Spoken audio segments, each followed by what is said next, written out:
Hello, noble people. My name is Noble, and today we are going to be doing a Pokemon Hot Takes video. I haven't done a Hot Takes video in a little bit, and I wanted to try and branch off and do another Pokemon thing, since I'm going to be starting to do more Pokemon stuff with Pokemon Day coming up and Champions getting ready to release. I intend to make some content on that and also building like my competitive team, so I decided why not do some Hot Takes with Pokemon. I asked around 3 weeks ago what some of your guys' hot takes. I might do another video if this does well, but without further ado, let's hop into it. Our first hot take is Gen 6 was actually pretty good, and the real decline of the Pokemon series started with Ultra Sun and Moon.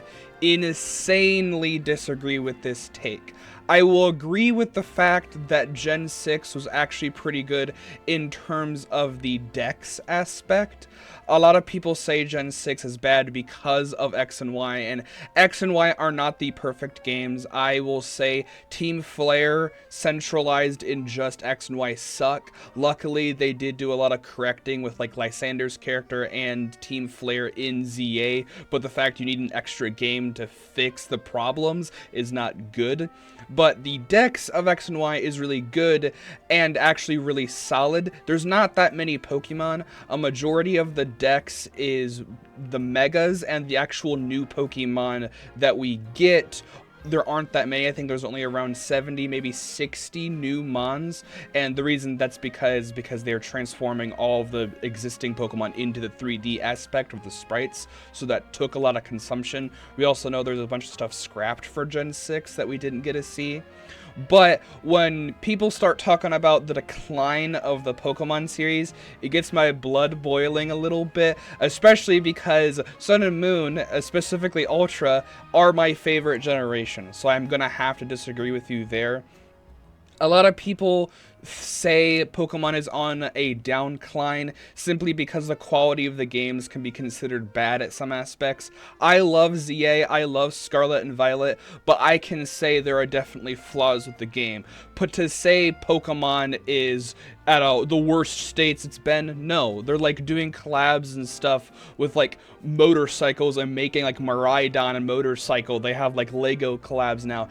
Pokemon isn't on a decline, but I will agree with you that Gen 6 gets too much hate, but I completely disagree with Sun and Moon being the start of a downcline, because I do not think Pokemon is at a downcline at all. The next hot take is all of Sword and Shield downsides are worth it for the max raids and Dynamax adventures. It's not a good game by any means, but those two modes are absolutely perfect. Too bad they ruined them in Scarlet Violet.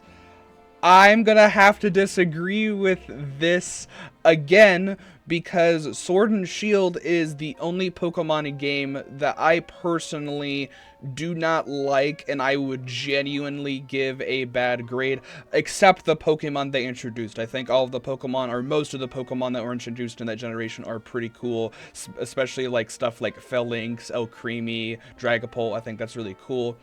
But Sword and Shield has so many downsides, and when you have a bunch of downsides and then a positive, they don't necessarily outweigh. The idea that I'm assuming what you're saying is, for how many bad stuff Sword and Shield has in the games, it makes it worth it for the max rate and the Dynamax adventures they have in the DLC. The problem is, to me, all that would do is equal out to be a meh game. And also, I'm very big on having the DLC or like additional content be worth it. When it came to ZA, I specifically looked at leaks for ZA because if there's going to be no Mega Pokemon I cared about, I probably wasn't going to get it. Of course, there was Mega Pokemon that I cared about, so I ended up getting the DLC. When it came to Scarlet and Violet's DLC, I didn't really care too much about the Teal Mask, so I didn't even buy it when the Teal Mask came out. When Blueberry Academy got announced, I decided to buy it then because I felt like it was worth it at that point. I felt like everything with the Teal Mask and Ogerpon didn't make it worth it at that point. And I'm gonna be honest, it's not worth it with the Dynamax Adventures to me because I'm having to play a crappy game that I don't really care too much about. Obviously, if you have fun with the Dynamax Adventures, that's your thing, but I don't necessarily think that makes the games worth it. And I do like that you specifically said that the game is not good by any means, but I still feel like you're over hyping up how much those Dynamax Adventures do, because I don't think they do the game justice at all. I still think the game's kind of meh. Scarlet Violet is great as long as you're willing to look past the lag. The soundtrack has some absolute bangers, not just the songs made by Toby. The story is the best in the series. IMO, the Area Zero is the best final areas I've ever played. I absolutely agree, and this is kind of interesting, like, juxtaposition, I think I'm using that word right, to the other hot take. Well, I don't like Sword and Shield because I think the story is super dumb with Chairman Rose. I don't like the controls, how you're constantly forced to be locked to a certain camera position. I feel like it feels clunky. Even though Scarlet Violet has very glaring issues with lag, and I actually got a bug where one of the soundtracks looped in the Elite Four, I think those flaws aren't like critical to the game, if that makes sense. Sure, you lagging around can be annoying, but I've played with a ping before and like Apex and something. Like, I've played with the lag in the games before. The core issues of the game aren't like gameplay issues or story related. The story for Sword and Shield has actual huge glaring issues with the actual gameplay and the core of the story, which makes it unenjoyable. For Scarlet Violet, the story, in my opinion, is the best. I know a lot of people say Black and White 2 is the best, but I think Black and White 2 only is a good story because it is a continuation. It is a sequel, so they are able to adapt on it longer. I feel like as a standalone actual story, Scarlet Violet is actually insanely strong. It has, like, the AI Sada fight, or AI Tora fight, I got Sada because I had Violet, or Scarlet. It's just insane. The soundtrack, I absolutely love Scarlet Violet. It's definitely my second favorite generation from Sun and Moon. I don't know what my third favorite would be. Probably the Omega Ruby and Alpha Sapphire remakes, probably. But it's an absolutely great game.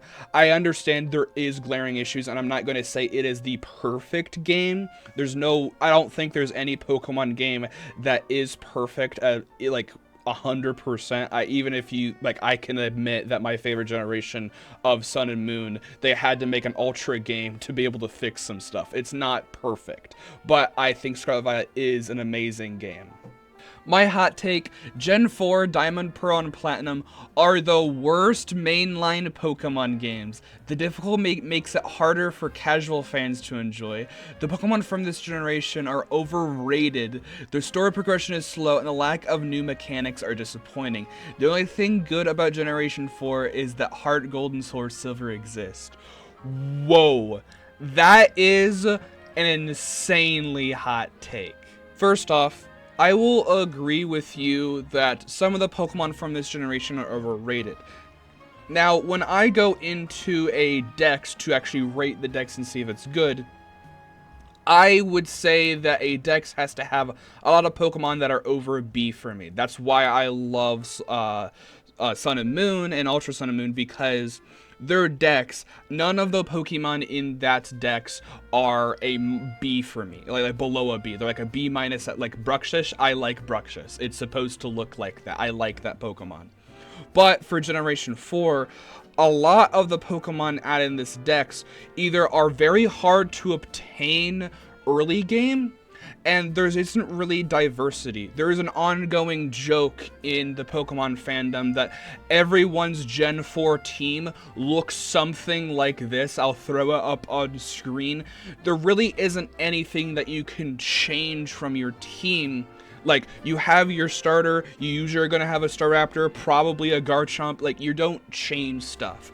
And not only that, there's just a lack of overall type diversity. There's only like 3 fire types in that entire region.